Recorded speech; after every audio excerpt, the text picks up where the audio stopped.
Result सबको दिखेगा। और इसमें सिर्फ एक ही मेरी मधुरेश जी से और बाकी सब लोगों से यहाँ पे यूपीसीए से है कि अच्छा होता अगर तकरीबन हर स्टेट से यहाँ पे रिप्रेजेंटेशन होती। मुझे मालूम है कि इतना आसान नहीं है ये, बट हम सब कोशिश करते रहते हैं। अभी जैसे बात हुई स्टेट दिवस मनाने की, तो हम स्टेट दिवस भी हाई कमीशन में तभी मनाते हैं जब हमको पूरी गारंटी मिलती है कि एक स्टेट का, पहले तो हम एक स्टेट का नहीं मनाते, हम 3-4 का वेट करते हैं इकट्ठा, फिर उस 3-4 स्टेट का जो फॉर्मेशन डे बनता है उसमें हर एक यूनियन टेरिटरी और हर एक स्टेट की रिप्रेजेंटेशन होती है। और वो जो हमारी एक जो सिविलाइजेशनल एक यूनिटी है, जो हमारी सिविलाइजेशनल इसेंस है, वो हमारे इन सारे कार्यक्रम में बाहर निकल के आती है। आज काशी के ऊपर एक बुक, एक पुस्तक के बारे में राणा जी अपनी बात कहेंगे और बाकी वक्ता भी अपनी बात कहेंगे। और आई थिंक इससे बड़ी और क्या बात हो सकती है कि ये सारे इंडियन डायस्पोरा के लिए, चाहे वो उनका पासपोर्ट कोई भी हो, लेकिन अगर उनकी जड़ें, उनकी रूट्स अगर इंडिया में हैं और ऐसे कार्यक्रम में वो आए हैं, मैं उन सब का भी धन्यवाद करता हूँ। और एक बार फिर से यूपीसीए का धन्यवाद करता हूँ मुझे यहाँ बुलाने के लिए। और अंत में मैं यही एक लाइन कहूँगा कि please high commission of India के वेबसाइट्स को देखते रहें, उसके सोशल मीडिया हैंडल्स को देखते रहें। बहुत सारी इवेंट्स होती हैं, बहुत सारी इवेंट्स जो हैं वो नॉन इनवाइट बेस्ड होती हैं, प्लीज़ उनको देखें। उनमें कई सारी चीज़ें जो हैं वो अपलोड हो रही हैं, उनको रिस्पॉन्ड करें। अगर कोई फीडबैक भी हो, उनको फीडबैक भी हमें उस पर दें और हमें बताएं कि कैसे हम यहाँ पे भारतीय मूल के लोगों के लिए सर्विसेज और उनके कल्चर और हेरिटेज की दिशा में हाई कमीशन ऑफ इंडिया और क्या क्या कर सकता है। इन्हीं शब्दों के साथ एक बार फिर से धन्यवाद यूपीसीए का और आप सबका भी। Thank you.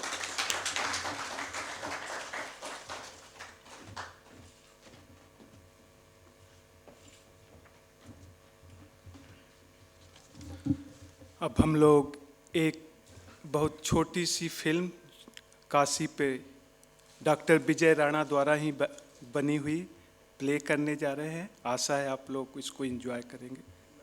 हाँ, लाइट प्लीज़ ऑफ कर दीजिए। Manoj ji, can you play please.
भज विश्वनाथं वाराणसी पुरपतिं भज विश्वनाथं भज विश्वनाथं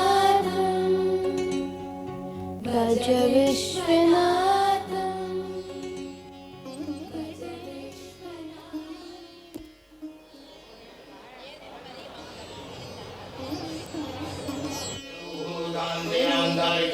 शांति पृथ्वी शांतिरापः शांतिरोकलय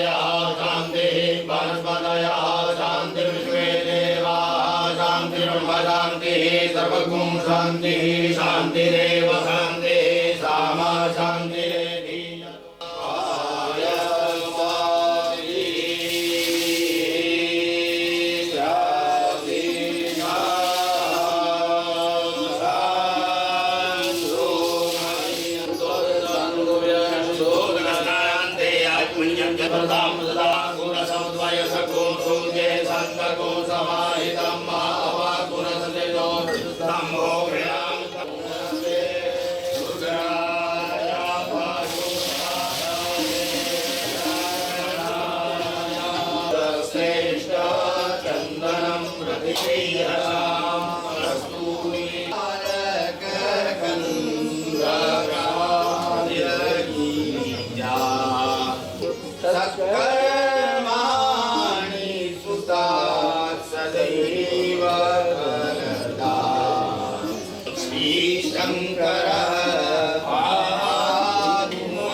शान्तिरन्तरिक्षं शान्तिः पृथिवी शान्तिरापः शान्तिरोषधयः शान्तिः वनस्पतयः शान्तिर्विश्वे देवाः शान्तिर्ब्रह्म शान्तिः सर्वं शान्तिः शान्तिरेव शान्तिः सामा शान्तिरेधि ॐ शान्तिः शान्तिः शान्तिः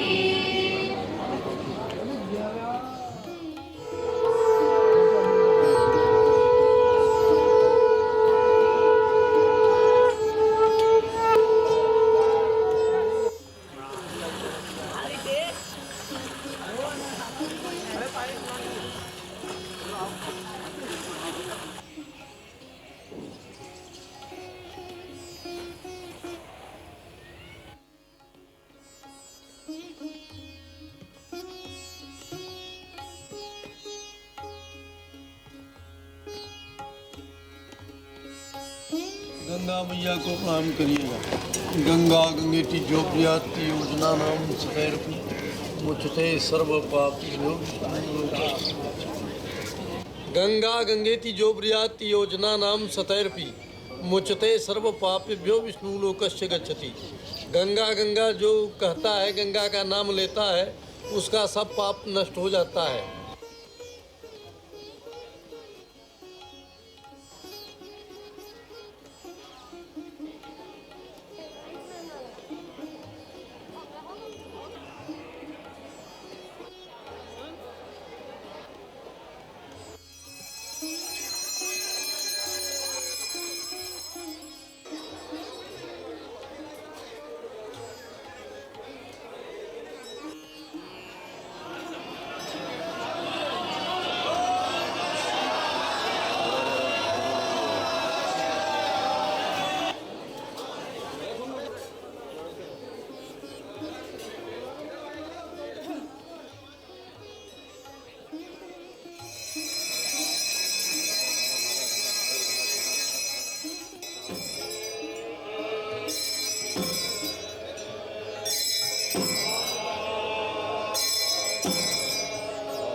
जैसे बाबा को हम पहले श्रृंगार करते हैं 9 बजे, 9:30 बजे बाबा को भोग लगाते हैं।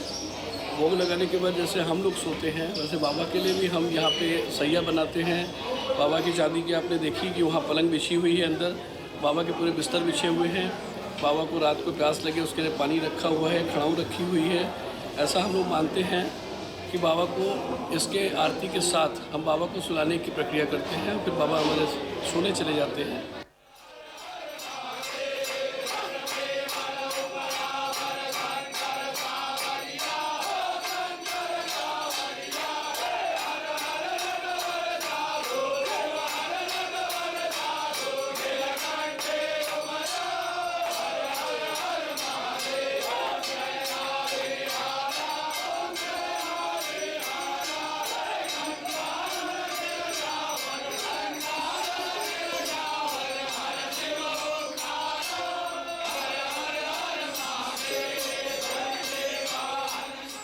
एक और रहस्य बता दूं सर, इसके बाद किसी भी प्रकार की चिंता हो दुनिया की, अगर बाबा की शयन आरती में आदमी सम्मिलित हो जाता है और इसमें आ जाता है तो उसके बाद घर पे आराम से उसको किसी गोली की ज़रूरत नहीं होती, किसी मेडिटेशन की ज़रूरत नहीं होती।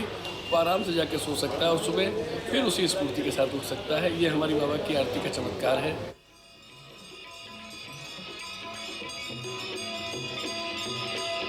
चंद्र सी ज्योति तुम्हारी, जल निर्मल आता मैया, जल निर्मल आता। शरण पड़े जो तेरी, शरण पड़े जो तेरी, सोनर तर जाता। ओम जय गंगे माता।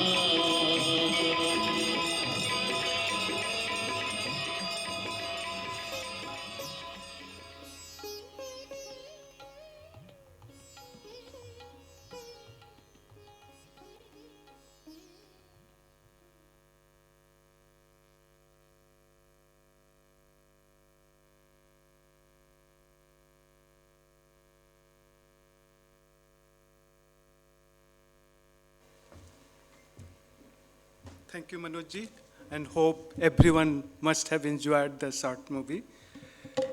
So, महादेव का काशी प्रेम कितना गहरा है, इस मूवी से हम लोगों ने इसमें देखा होगा। और काशी में सबका प्रेम कितना गहरा है, इसलिए काशी जन जन को जोड़ती है, भारत हो या भारत के बाहर, लाइक यूनाइटेड किंगडम में। और हमें आशा है यहाँ पर उत्तर प्रदेश कम्युनिटी के अलावा बहुत सारे कम्युनिटी के लोग आए होंगे, जुड़े होंगे। मुझे Deepak ji, I can assure there will be few, I mean like many people, and next time we'll obviously invite more. इसको महादेव का प्रेम काशी से कितना, इसको मैं 2 लाइन मैंने खुद लिखा है, उसको मैं बोलकर फिर मैं नेक्स्ट स्टेज के लिए मधुरेश जी को आमंत्रित करूंगा। महादेव भी ध्यान छोड़कर आ जाते हैं काशी में, विश्वनाथ बन घर घर घूमे, बम बम बोले काशी में। अब पान खाई के, चूंकि सावन महीना है तो हमेशा होली हो, दिवाली हो या सावन महीना है तो वो जरूर आ जाते घूम फिर के। तो पान खाई के कजरी खेले, चूंकि सावन के महीने में बनारस और उस पूर्वांचल में बहुत कजरी, इट्स लोक फोक सॉन्ग एक्चुअली। सो पान खाई के कजरी खेले, माँ गंगा मुस्काती हैं, अब भूत पिचास सब शमशान में नाचे। देख बहारे सावन की और देख देख महादेव को।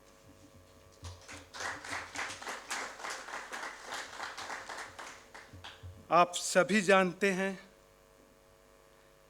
हिंदी में कविताएं लिखना इनका बहुत इंटरेस्ट रहता है, लेख लिखते हैं। हिंदू साहित्य, विशेषकर रामायण और भगवत गीता में इनकी विशेष रुचि है। समाज सेवा का इनको जनून है। तो मैं इनवाइट करूंगा Madhuresh Mishra, friend of India society president UK के अध्यक्ष और यूपीसीए के founder and president, current president Madhuresh Mishra ji. Mathuresh ji कार्यक्रम को आगे गति देंगे, तो मैं मथुरेश जी को हैंड ओवर करता हूं। मथुरेश जी।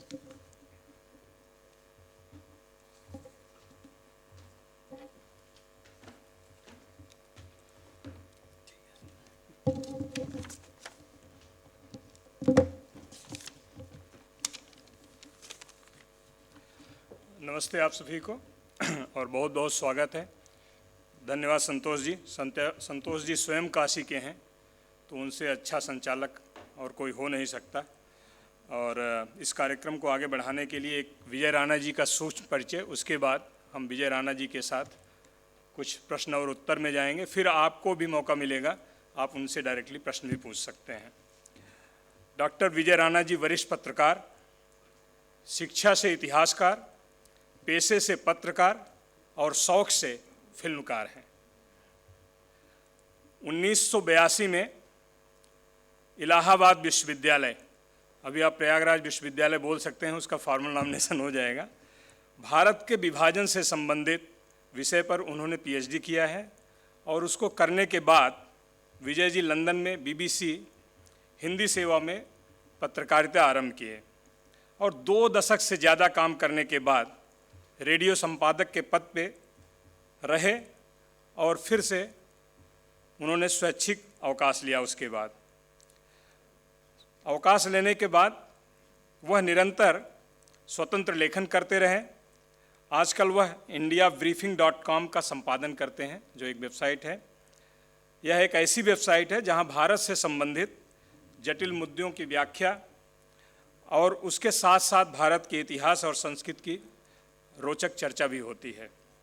विजय ji India Today, Indian Express, BBC online, Dainik Jagran, Amar Ujala, दैनिक हिंदुस्तान जैसे और ढेर सारे अखबारों और पत्रिकाओं के लिए लंबे समय से लिखते रहे हैं।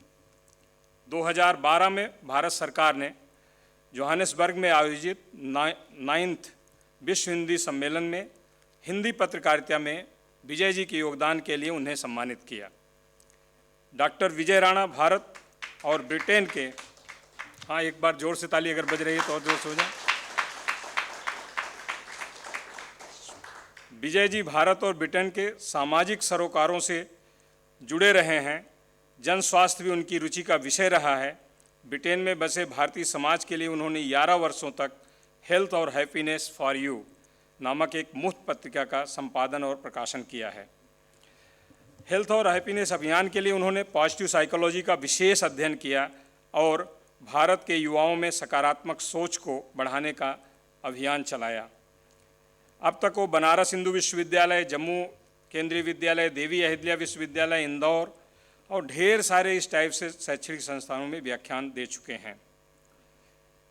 पिछले 4 वर्षों से भारत की धार्मिक और आध्यात्मिक राजधानी वाराणसी का फिल्मांकन कर रहे हैं और इसमें से शायद कुछ लोग होंगे जो 2018 में विजय जी की एक film Banaras the spirit of Banaras, UPCA ने ही उसको हाई कमीशन में गांधी हॉल में लॉन्च किया था और उसका आप एक डॉक्यूमेंट्री और उससे फिर अपडेटेड वर्जन ऑफ फिल्म आप देखे हैं, काशी की अमर कहानी। भारत, ब्रिटेन और अमेरिका में उसकी खासी सराहना हुई है। हाल ही में आपने जो बुक आज देखा, रूपा प्रकाशन द्वारा उनकी एक फोटोग्राफिक पुस्तक प्रकाशित की गई, Kashi the abode of the Shiva, जिसकी देश विदेश में काफ़ी प्रशंसा हुई। और ज़्यादा समय न लेते हुए, क्योंकि विजय जी का परिचय बहुत लंबा है, वह स्वयं में एक पुस्तक है, मैं आप सबसे आग्रह करूंगा एक जोरदार तालियों से स्वागत करते हुए विजय जी को मंच पर आमंत्रित करें।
हेलो, आवाज़ जा रही है ऐसे या माइक ले लेंगे? ओके, ठीक है। तो जैसा संतोष जी ने बोला, भगवान शिव का श्रावण मास आज ही प्रारंभ हुआ है और इससे मौका कोई भी अच्छा हो नहीं सकता कि शिव की पुस्तक आज के दिन, और वो भी सोमवार को, तो एक संयोग है। और यहाँ हम शिव जी की पुस्तक का विमोचन किए। काशी खंड में भगवान शंकर ने स्वयं कहा हुआ है, विना मम प्रसादम है, विना मम प्रसादम वै कह काशी प्रत्यते। बिना मेरी प्रसन्नता के, भगवान खुद कहते हैं कि काशी में कौन आ सकता है और कौन काशी के प्रसाद का सेवन कर सकता है। तो मुझे जो लगता है कि विजय जी, आपको भगवान शिव ने चुना इस पुस्तक के लिए और उनका विशेष आशीर्वाद है। और ये पिछले कई वर्षों से, मैं अभी अब विजय जी खुद बताएंगे कि आपका प्रयास चल रहा है। तो मेरा पहला प्रश्न यही रहेगा आपसे कि आपको इस पुस्तक को लिखने की प्रेरणा कहाँ से मिली विजय जी? पहले तो मधुरेश आपका और उत्तर प्रदेश कम्युनिटी एसोसिएशन का मैं बहुत बहुत धन्यवाद देना चाहूँगा कि आप लोगों ने इतना सुंदर आयोजन किया है। ये जो प्रश्न है, जैसा कि अभी आपने थोड़ी देर पहले बताया भी कि मैं बनारस हिंदू यूनिवर्सिटी में मुझे आमंत्रित किया गया था और वहाँ जाकर के देखा तो लगा कि शहर में कुछ अलग है जो कहीं और आपको नहीं मिलता। और फिर मेरे मन में एक प्रश्न ये आया कि मैं विश्वनाथ जी के दर्शन के लिए गया और प्रश्न ये आया कि ये सब कुछ यहाँ हो रहा है, ये मैंने पहले तो कहीं देखा नहीं। और इतिहासकार होने के नाते फिर मैंने सोचना शुरू किया, तो मुझे लगा कि मैं हिंदुस्तान के अधिकांश कभी सभी बड़े मंदिरों में गया हूँ, लेकिन वहाँ सब जगह लिखा हुआ होता है फोटोग्राफी प्रोहिबिटेड। फिर मुझे प्रश्न आया, क्या मेरे घर में कोई इन विशाल भव्य मंदिरों की कोई स्मृति चिन्ह है?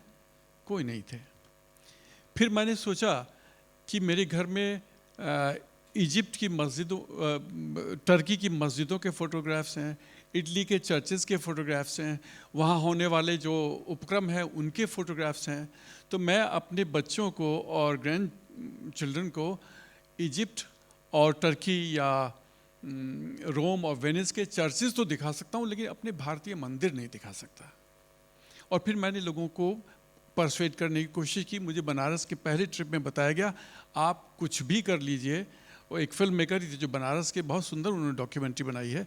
उनका आप कुछ भी कर लीजिए, आपको सब कुछ मिल जाएगा, लेकिन विश्वनाथ मंदिर के गर्भगृह की फ़ोटोग्राफी की परमिशन नहीं मिलेगी। तो मैं निराश होकर के वापस आ गया। मुझे किसी ने, एक वहाँ के जो मुख्य कार्यपालक अधिकारी थे IAS विशाल सिंह, उनका नंबर दिया। तो मैंने कहा कौन मेरे कहने से, जब ये किसी को नहीं देते काशी वास, तो मुझे कौन देगा? तो वो नंबर मैं ले आया भारत से और मेरी स्टडी टेबल पे स्टिकर पे चिपका हुआ नंबर रखा हुआ था। और कई महीने निकल गए, हम लोग फरवरी में वहाँ से लौटे थे। जून में अचानक एक दिन मैं खाली बैठा हुआ था टेबल पे, वक्त बर्बाद कर रहा था, और अचानक मैंने, I just let me phone this gentleman. तो मैंने उनको फ़ोन किया तो उधर से एक परिचित आवाज़ आई। उन्होंने कहा, कहिए राणा साहब, मैं आपके लिए क्या कर सकता हूँ? तो मुझे लगा कि ये तो इस तरह से बोल रहे हैं जैसे मेरा इनका वर्षों का साथ हो। तो मैंने कहा, क्या आप जानते हैं मुझे? बोले, हाँ, आपको सुन कर के तो हमने IAS किया है। मजाक करने लगे हंसी के मारे, क्योंकि उस समय ये होता है कि उत्तर प्रदेश और बिहार में जो लोग प्रतियोगी परीक्षाओं की तैयारी करते थे, उनके लिए BBC सुनने का, अंतर्राष्ट्रीय दुनिया की बारे में जानकारी है ना, BBC का एक प्रमुख माध्यम होता था। तो फिर मैंने उनको यही बात जो मैंने यहाँ कहा, मैंने कहा, देखिए, मैं बनारस से लौटा हूँ और मैं फिर बनारस आना चाहता हूँ, लेकिन मेरा जो उद्देश्य है वो ये है कि आपके मंदिर के भीतर होने वाली इतनी सुंदर आरतियाँ हैं, इतने सुंदर अनुष्ठान हैं, इतने सुंदर संस्कार हैं, इनका कोई विजुअल डॉक्यूमेंटेशन एक इतिहासकार के रूप में कहीं नहीं देखने को मिलता। क्या आप मुझे परमिशन देंगे? तो उनका, यदि आप आएंगे तो मैं ज़रूर कोशिश करूँगा। तो मैंने उनको, जून का महीना था, मैंने उनको कह दिया कि मैं आ रहा हूँ। और अगले दिन मैंने रेनू से बात की और हम लोग 18 जून को ठीक गर्मी के चीफ में 42 डिग्री सेंटीग्रेड में बनारस पहुँच गए। और वहाँ लंबी चौड़ी कार्रवाई लिखना पड़ा। वहाँ कमिश्नर जो उनके ऊपर अधिकारी थे, उन सबकी परमिशन लेनी पड़ी, जो एक दिन का काम लगा। और फिर मुझे विश्वनाथ मंदिर के अंदर फोटोग्राफी का सौभाग्य मिला। और उसके बाद मैंने कई और मंदिरों में प्रयास किया है, लेकिन कहीं तक ये, तो मैं कहूँगा कि शायद जैसा कि आपने कहा, भगवान शिव की कृपा थी कि मेरे हाथ से ये काम होना था। और मैं अपने आप को बहुत हम्बल महसूस करता हूँ कि मैंने काशी की जो विद्वत परंपरा है उसमें एक छोटा सा, यानी वो गिलहरी प्रयास जिसे कहते हैं, वो किया है। और ये पुस्तक आपके सामने जो आप थोड़ी देर बाद देखेंगे। आप सबको धन्यवाद विजय जी। जैसा दीपक जी ने बोला, जब बोल रहे थे कि काशी जो है इटर्नल है, शाश्वत है, तो ऑब्वियसली एक पुस्तक में काशी को पिरोना और उसके विभिन्न पहलुओं को, तो अगर आप हम सबको बता पाएँ कि क्या क्या मुख्य पहलू आपने काशी, इस पुस्तक में काशी से संबंधित समाहित किए हुए हैं और उसका कारण क्या है, कुछ मुख्य पहलू को अगर आप बता पाएँ तो। देखिए, इस पुस्तक में करीब 90 फोटोग्राफ्स हैं बनारस के, जिसमें काशी विश्वनाथ मंदिर के गर्भगृह में होने वाली 3 आरतियाँ, इसके अलावा शिवरात्रि जो वहाँ का प्रमुख त्यौहार होता है, जिस दिन करीब 10 लाख से ज़्यादा लोग वहाँ करते हैं, और शिवरात्रि के दिन में गर्भगृह के एक दरवाजे पर एक हाथ में कैमरा लगे, पीछे धक्का मुक्की भीड़ लगातार वहाँ होती है। करीब 11 लाख लोग एक दिन में वहाँ पर उस दिन, उस पर्व के दिन थे। वो धक्का दे रहे हैं, पीछे से कोई दूध फेंक रहा है, कोई बेलपत्र फेंक रहा है, कोई पत्ते आ रहे हैं, सब वो मेरे ऊपर। और ये जो दृश्य आपने देखा जिसमें गुलाल फेंक रहे हैं भगवान के ऊपर, ये रात को 3 बजे हुआ, तो 9 करीब 6 घंटे खड़े होने के बाद, और मुझे नहीं मालूम कहाँ से वो शक्ति आती है ये दृश्य। और मुझे याद है कि उस फोटोग्राफर जो वहाँ अंदर पुजारी थे, उन्होंने कहा हटाइए, अभी कैमरा हटाइए, ख़राब हो जाएगा, अभी बाबा के ऊपर हम सिंदूर फेंकने वाले हैं। तो मैंने कहा कुछ नहीं, कैमरा ख़राब हो कुछ हो, ये जो दृश्य है ये मुझे पहली बार और आखिरी बार देखने को मिल रहा है। मैं कैमरा नहीं हटाऊंगा, मैं कैमरा लेकर खड़ा हुआ, और एक अद्भुत दृश्य है जहाँ सारे गर्भगृह में सिंदूर से भरा हुआ है, और वो मुझे देखने का मौका मिला। तो ये है, तो इसमें 3 आरतियाँ हैं, जो 5 आरतियाँ वहाँ होती हैं, और 2 त्यौहार हैं, शिवरात्रि और रंगभरी एकादशी, जो एक तरह से होली से 5 दिन पहले विश्वनाथ मंदिर के अंदर मनाई जाती है, वो है। इसके अलावा इसमें फिर प्रश्न था कि विषय वस्तु क्या हो, तो मैं वो भी प्रासंगिक करना चाहता था, और वो मैंने स्कंद पुराण के काशी खंड से 8 कहानियाँ ली हैं जो भगवान शिव को काशी में स्थापित करती हैं। और बल्कि रोचक बात यह, इसमें यूपिका का एक बड़ा एक ऐसा किस्सा है जो मैं आपको बताना चाहूँगा। राजेश यहाँ बैठे हैं, राजेश विश्वकर्मा। मैं जब वहाँ बनारस गया तो मैंने काशी खंड में लेना चाहता था, वहाँ के किताबों की बहुत चौखंबा प्रकाशन एक है जो संस्कृत साहित्य का सबसे बड़ा प्रकाशक है विश्व में। उनकी दुकान पे उन्होंने कहा कि आउट ऑफ प्रिंट है काशी खंड, बड़ी 1100-1200 पेज की किताब है। दोबारा गया, उनका फिर भी आउट ऑफ। तो फिर मैंने यूपिका पर एक मैसेज आया, is there somebody coming back from Varanasi.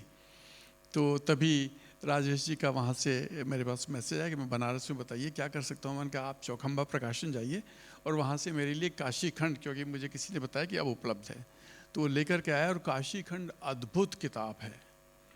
जो सबसे रोचक बात है जो वाराणसी के बारे में, कि काशी खंड के जो भी लेखक रहे हों, ये सभी हमारे पुराणों के बारे में जो भी लेखक रहे हो, वो भारत की न केवल संस्कृति से वाकिफ़ थे, उन्होंने जब भी वो जिस विंध्याचल पर्वत का जिक्र करते हैं तो वहाँ की फ्लोरा फौना, एक एक फूल और एक एक पत्ते का डिस्क्रिप्शन कई कई पेजेस में है।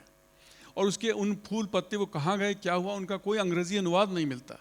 तो अनुवाद की दृष्टि से तो काशी खंड के जो लेखक थे न केवल शिव की परंपरा से वाकिफ़ थे, बल्कि भारत की फ्लोरा फौना ज्योग्राफी से पूरी तरह से परिचित ही नहीं थे, उसके एक्सपर्ट भी थे वो लोग। तो ये हमारी जो प्राचीन साहित्य है उसकी ये अद्भुत बात है। ठीक यही वाल्मीकि रामायण में भी है। मैं विषय से भटक रहा हूँ। इन्वर्स ज्योग्राफी बताते हैं, श्रीलंका से कैसे आप दक्षिण भारत से कोई यात्री आए तो वो पूरी ज्योग्राफी से परिचित हो सकता है। तो ये एक बड़ा रोचक तथ्य है। और वाराणसी में तो ये बात दिखाई पड़ती है। वाराणसी की जो, देखिए, भारत के जितने भी महापुरुष हुए हैं उन सब की काशी यात्रा के बिना उनकी महानता स्थापित नहीं होती। सबसे पहले भगवान बुद्ध 600 शताब्दी, उन्होंने ज्ञान प्राप्त किया गया में, जहाँ पे उन्हें बोध हुआ बुद्ध धर्म का। वहाँ भी वो धर्म चक्र प्रवर्तन कर सकते थे, लेकिन नहीं, वो 251 किलोमीटर चल करके, पैदल चल करके काशी आए, क्योंकि काशी उस समय तक हमारी विद्वत परंपरा का केंद्र बन चुकी थी। वासुदेव शरण अग्रवाल ने, एक बहुत जो बड़े इंडोलॉजिस्ट हैं, उन्होंने एक वाक्य में इसको समाहित किया है, अरण्य से नगर तक हमारी ज्ञान परंपरा यदि पहुंचती है तो वो काशी के माध्यम से। पहले तो महाभारत काल में तो है, ऋषि महर्षियों के आश्रम में लोग ज्ञान प्राप्ति के लिए जाते थे, बड़े बड़े राजकुमार सब लोग जाते थे। लेकिन बनारस वो शहर है जो पहली बार जहाँ ज्ञान का केंद्र बनता है, और उस ज्ञान केंद्र से लाभान्वित होने के लिए एक व्यक्ति जो 250 किलोमीटर चल करके आता है और वहाँ सारनाथ में जाकर के धर्म चक्र प्रवर्तन करता है। इसके अलावा मीरा राजस्थान से आती हैं, गुरु नानक पंजाब से जाते हैं, चैतन्य महाप्रभु बंगाल से जाते हैं, शंकराचार्य लगभग 2.5 कलाडी केरल के रहने वाले हैं, 8वीं शताब्दी में 2500 किलोमीटर चल करके काशी आते हैं और काशी में आके जो लिखते हैं वो तो अद्भुत है, मैं भावुक हो जाता हूँ। उनका एक श्लोक है, जो श्लोक तो मुझे याद नहीं है क्योंकि संस्कृत न पढ़ना मैं सब तो जीवन की सबसे बड़ी कमी है। वो कहते हैं संसारे खलु असारे खलु संसारे करके है वो पहली शब्द। वो कहते हैं शंकराचार्य कि इस सारहीन संसार में केवल 4 चीज़ें चाहिए एक व्यक्ति को: काशी में निवास, काशी में रहने वाले सज्जनों का संगत, गंगा में स्नान और शिव की पूजा। इसके अलावा और क्या चाहिए?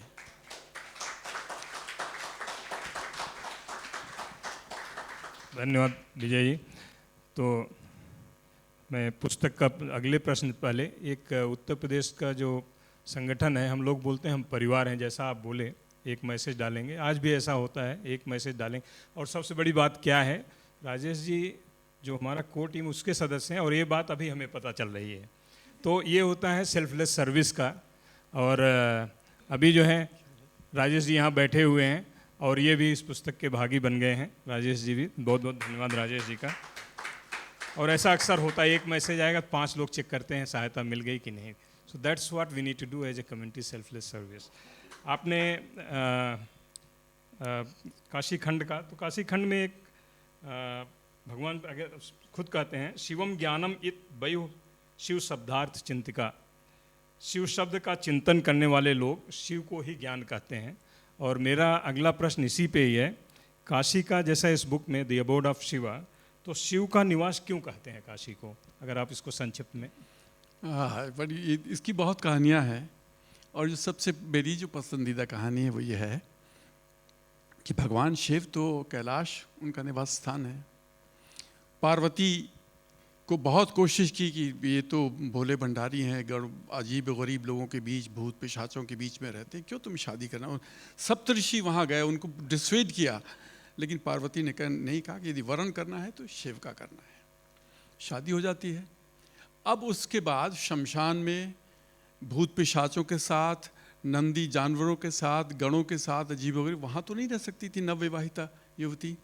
तो शिव और पार्वती विश्व के भ्रमण के लिए चलते हैं, जो सबसे सुंदर स्थान है हमें वहाँ जा करके रहना है। और उस ये काशी में कथा आती है, काशी में ये कथा चलती है और वो घूम करके एक स्थान पर जाते हैं जहाँ 3 छोटी छोटी पहाड़ियाँ हैं। काशी को कहते हैं शिव के त्रिशूल पर बसी हुई है। वो जो त्रिशूल की वो 3 पहाड़ियों के प्रतीक हैं, उसमें विश्वेश्वर जो विश्वनाथ जी का पुराना नाम है, ओंकारेश्वर और केदारेश्वर, ये 3 मंदिर हैं जो इन 3 पहाड़ियों पर बसे हैं। नीचे गंगा बह रही है काफ़ी नीचे पे। तो कल्पना कीजिए कि एक नवविवाहित शिव और पार्वती आए हैं और उन पहाड़ियों पर खड़े हैं हुए हैं और चारों तरफ हरे भरे जंगल हैं, कुंड हैं। अभी भी काशी में कुछ ऐसे कुंड हैं जो बचे हुए हैं उस समय। तो वो बहुत सुंदर, बहुत मनोरम स्थान था और वो वहाँ जा कर के वो कहते हैं कि अब हमें यहीं रहना है। और उसमें एक और संस्कृत का श्लोक है जो मैं नहीं कह सकता, क्षमा करें मेरे ज्ञान को। उसमें वो कहते हैं कि जब वो वहाँ काशी में बसने का निर्णय लेते हैं तो वो कहते हैं कि देवी परम्बा आप एक प्रतिज्ञा करिए और एक मैं प्रतिज्ञा करता हूँ। जब तक इंसान जीवित है और इस शहर में है तब तक आप उसका उदर पोषण करेंगी, तब तक आप उसे भोजन प्रदान करेंगी, और जब वह व्यक्ति मृत्युशैया पर है तो मैं उसके कान में तारक मंत्र पढ़कर उसे मोक्ष प्रदान करूँगा। तो काशी में जो पार्वती की जो लेजेंड है, पार्वती की जो कहानी है, वो माँ अन्नपूर्णा के रूप में है।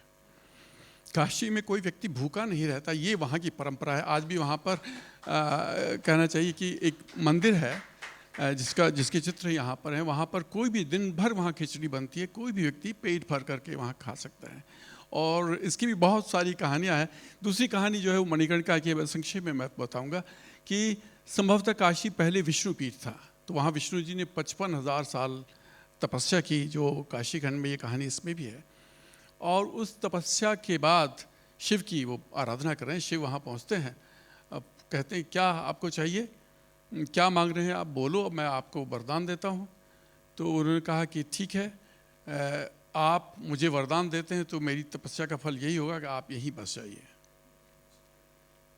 अब जिसका घर कैलाश हो वो स्थायी रूप से तो नहीं बस सकता, तो शिव वहाँ पर कहते हैं कि मैं कहीं भी रहूं लेकिन मेरी आत्मा यहाँ रहेगी। और तभी ये कहावत है कंकण कंकण में शिव शंकर। और उसके बाद शिव और पार्वती इतने प्रसन्न हो गए कि वो वहाँ पर डांस करने लगे। बहुत अद्भुत नृत्य जब उन्होंने किया तो शिव की मणिकर्णिका, जो उनके कान में मणि युक्त जो कर्णिका थी, जो उनका बुंदा कहिए, झुमका कहिए, टॉप्स कहिए, वो वहाँ पर गिर पड़ा।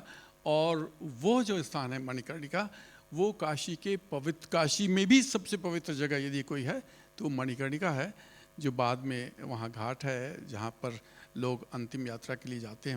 वहाँ दाह संस्कार करने का मतलब है कि सीधे स्वर्ग जाते हैं। और एक कथा यह है कि कहीं भी दुनिया में कोई भी व्यक्ति, उसकी आत्मा यदि मोक्ष जा रही है तो वो काशी के रास्ते ही मोक्ष जाती है। तो मणिकर्णिका की लेजेंड भी वो है।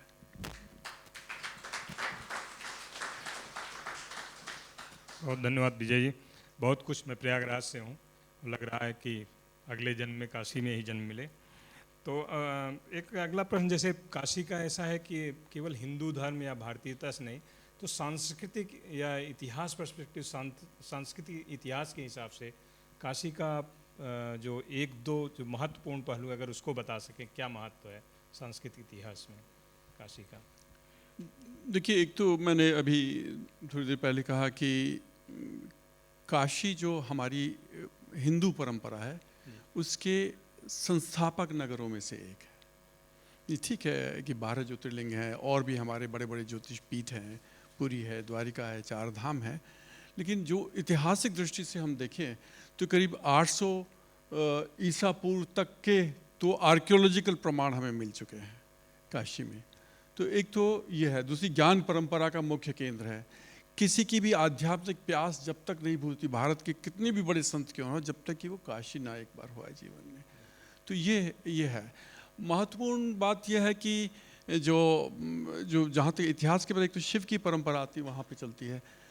एक जो सबसे रोचक बात है, हम कई बार भूल जाते हैं शिव के अलावा भी काशी में बहुत कुछ है। वहाँ पर विष्णु के 42 स्वरूप मिलते हैं और उन्होंने उन सबको शिव में परिवर्तित कर दिया। जैसे वो कहते हैं संखेश्वर लिंग, विष्णु को शंख से करके, चक्रेश्वर लिंग विष्णु के। इसी तरह से विनायक के 56 स्वरूप हैं, गणेश जी के वहाँ पर 56 रूपों में मिलते हैं।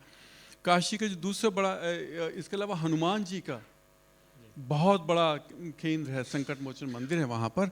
और इसमें जो सबसे रोचक बात है, हम काशी के जो सबसे बड़े संत की यदि हम चर्चा करें तो वो तुलसीदास का बहुत बड़ा योगदान है। 80 घाट पर रहे, रामचरितमानस के अंतिम 3 अध्याय वहाँ पर बैठ कर के उन्होंने लिखे और उन्होंने जो काम किया, और वो काशी की एक बड़ी रोचक बात है। काशी शिव का नगर ज़रूर है, लेकिन मैंने कहा विष्णु और जो वैष्णव परंपरा है वह भी उतनी सशक्त है। और जो तुलसीदास का योगदान है, देखिए वो मध्यकालीन युग है, विदेशी शासक यहाँ आ चुके हैं, तरह तरह के अत्याचार हो रहे हैं, जनता बहुत निराशा की गर्त में पड़ी हुई है। ऐसे में एक सिंबल प्रदान करना कि राम का नाम लेकर के उस समाज में आत्मविश्वास पैदा करना। हनुमान जो है उससे पहले शिव के अंश के रूप में माने जाते, लेकिन हनुमान की पूजा के उल्लेख बहुत कम मिलते हैं। ये रामचरितमानस का प्रताप है कि उन्होंने हनुमान जी की, कहना चाहिए कि उनको देवतुल्य बना करके प्रस्तुत किया।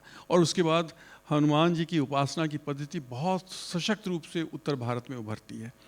तुलसीदास का एक और बहुत बड़ा काम है, ये तो जो भक्ति आंदोलन है उसमें मैं इतिहासकार की दृष्टि से जब देखता हूँ तो मुझे लगता है कि बड़े बड़े मंदिरों पर हमले होते थे, उनको गिराया दिया जाता था, तब उसके जवाब में लोगों ने कहा ठीक है, अपने घर के अंदर तो भक्ति करने से हमें कोई नहीं रोक सकता। तो ये जो संत हैं सब मध्यकाल में पैदा हुए हैं। वो जब पैदा हुए हैं जब उससे पहले ऋषि महर्षि हैं, लेकिन जनता के बीच जाकर के अपनी परंपरा को आगे बढ़ाने की जो परंपरा है ये मध्यकाल में विदेशी आक्रांताओं के बाद आकर के शुरू होती है। तुलसीदास जी ने रामलीला शुरू की। गजब के व्यक्ति, पहलवान भी थे वो। उन्होंने अखाड़ा शुरू किया। ये जो अखाड़ा अभी आपने देखे, एक दृश्य जो देखा, वही तुलसीदास जी द्वारा स्थापित अखाड़ा है। और तुलसी घाट जो है, वहाँ पर जितने विग्रह हैं वो स्वयं गोस्वामी तुलसीदास जी ने वहाँ पर स्थापित किए थे। और तुलसीदास का बड़े समन्वयवादी दृष्टिकोण है। वो शिव की उपासना से रामचरितमानस शुरू होती है। वो शिव के भी उतने ही बड़े उपासक हैं, बल्कि बाद में रामचरितमानस के उत्तरार्ध में, मुझे कांड का नाम याद नहीं है, वो तो कहते हैं कि जो शिवद्रोही है वो मेरा भक्त हो ही नहीं सकता, ये राम से कहलवाया है उन्होंने। तो जो हमारे यहाँ शैव और वैष्णवों के बीच प्रतिद्वंदिता चलती थी, झगड़े होते थे, उस खाई को पाटने का काम तुलसीदास जी ने बहुत कहने विद्वता के साथ किया। इसके अलावा उन्होंने रामलीला शुरू की। और रामलीला भी कैसे शुरू की काशी में, कि वो एक स्टेज पे नहीं होती थी, एक जगह नहीं होती थी। आज एक एपिसोड इस चौराहे पर हो रहा है, कल दूसरा एपिसोड किसी और जगह हो रहा है, तीसरा कहीं और जगह। और आज भी काशी में इस तरह की परंपरा है कि वहाँ एक ही मंडली अलग अलग दिन अलग अलग जाकर के रामलीला प्रस्तुत करती है। और जो बात बहुत कम लोग जानते हैं, काशी में ही तुलसीदास ने कृष्ण लीला भी शुरू की। तो जो काशी की जो महत्वपूर्ण बात है वो ये है कि समन्वयवादी, वहाँ सभी धार्मिक परंपराओं, चाहे बुद्धिस्ट परंपरा हो, चाहे वैदिक परंपरा हो, वैष्णव हो, और तो कबीर कभी गंगा नहीं गए, कभी मंदिर नहीं गए। जब मरने को लिए तो मगहर पहुंच के कहा काशी में मुझे मोक्ष नहीं चाहिए। हिंदू धर्म की हर प्रतिष्ठित मान्यता का उन्होंने विरोध किया, लेकिन आध्यात्मिक रूप से यदि आप कबीर को जानते हैं तो उससे गहराई कहीं नहीं है। जो माधुर्य भक्ति है वह कबीर में साफ दिखाई पड़ती है। तो ठीक है, वो कर्मकांड के विरोधी हैं, लेकिन आध्यात्म के विरोधी नहीं है। तो काशी में जो काशी का विरोधी है उसका भी स्वागत है। हालांकि कई बार ऐसे भी किस्से हुए हैं, जैसे तुलसीदास को तो पहले उनका विरोध हुआ क्योंकि वो अवधि में लिख रहे थे रामचरितमानस, और संस्कृत की उसे अवमानना माना गया। तो ऐसे एग्जाम्पल्स भी, लेकिन कुल मिलाकर काशी भारत की समन्वयवादी जो परंपरा है, जो इतिहास है, जो साहित्य है, उसकी अभिव्यक्ति करती है। और तुलसीदास का बहुत ही रोचक तथ्य आपने, हम लोग भी उत्तर प्रदेश कमेटी की तरफ से 24 घंटे का रामायण कर, तुलसीदास जी ने जब रामायण लिखी आम बोलचाल में, भाषा में, और एक बड़े प्रसिद्ध शायर और लेखक हैं, उनसे कहा गया कि राम के विषय में लिखिए, तो उन्होंने कहा मैं राम पर लिखूं मेरी हिम्मत नहीं है कुछ, तुलसी ने वाल्मीकि ने लिख दिया सब कुछ। तो राम पर तो जो है तुलसी जी ने इतना किया और जन जन की भाषा बनाया। बहुत ही रोचक तत्व। ये मेरा अगला प्रश्न था कि काशी पर आपका शोध करते करते कौन कौन से रोचक तत्व, आपने इसको अच्छे से बहुत बताया, लेकिन इन सब रोचक तत्व को जब आपने शोध किया तो एक तो चुनौती थी शुरुआत कहाँ से करें, जहाँ विशाल जी का आपने बताया, लेकिन उसके बाद जो है आपको कौन कौन सी जो चुनौतियों का सामना करना पड़ा, क्योंकि इस प्रकार के विषय पे कुछ लिखना मतलब गूगल करके नहीं लिखना है, पूरा जा करके वहाँ पे। और जहाँ तक मेरा आपका संपर्क है, मुझे जहाँ तक याद है 6-7 साल कम से कम 2017 में शुरू किया था 2017 में। तो क्या क्या चुनौतियाँ आई मतलब इसको पूरा शोध करते समय इस यात्रा में? देखिए, चुनौती तो नहीं कहूँगा, लेकिन कुछ चीज़ें बड़े रोचक तथ्य मुझे मिले। और यदि आप दिखा सकें, वो एक उसमें फ़ोटो है, फोटोग्राफ है पीछे। विश्वनाथ मंदिर के भीतर उसकी दीवारों पर पहली चीज़ तो ये कि अहिल्याबाई ने ज्ञानवापी मस्जिद जो औरंगज़ेब ने बनवाई थी, पुराने मंदिर को तोड़ करके उसके स्थान पर बराबर में मंदिर बनवाया। और उस मंदिर में सभी विष्णु की तस्वीर है, शिव पार्वती की तस्वीर है, जो दीवारों पर नहीं, ये दूसरा वाला फ़ोटो, ये नॉट दिस फोटो, या दिस वन। तो ये आप देखेंगे मंदिर की दीवारों पर ऊपर देवी देवताओं की सभी, राम सीता की तस्वीर है, गणेश भगवान की तस्वीर है, वहाँ सब ये दीवारों पर उकेरे हुए हैं, संगमरमर की दीवारों पर। बहुत सुंदर दृश्य है। तो मेरे इतिहासकार होने के लिए मैं हर चीज़ में प्रश्न करना चाहता, तो मैंने वहाँ स्थित पुजारियों से पूछा कि ये कौन है महिला जो हाथ जोड़कर बैठी हुई है, एक मुकुट लगाया हुआ है, एक मोती की मोटे मोतियों की माला है, कान में झुमके हैं, ये महिला कौन है? तो वहाँ के जो स्थित अर्चक थे, पुजारी थे, उनका ये पार्वती जी का फोटो है, पार्वती जी की मूर्ति है। मान के ये पार्वती है, तो ये बराबर में जो महाशय जी बैठे हुए हैं, जो अपना सेठ जी लग रहे हैं, कोई बड़े धनपति लग रहे हैं, तो ये तो शिव जी नहीं हो सकते, तो ये पार्वती की मूर्ति तो है नहीं। फिर मैंने और लोगों से पूछा, वहाँ प्रचलित मान्यता यही थी कि ये पार्वती की मूर्ति है। फिर मैंने ढूंढना शुरू किया तो मुझे एक ऐसा ख्याल है ये मंदिर 1777 के आसपास अहिल्याबाई ने बनवाया था। तो मैंने क्यों ये ऐसा भी हो सकता है ये अहिल्याबाई की मूर्ति हो।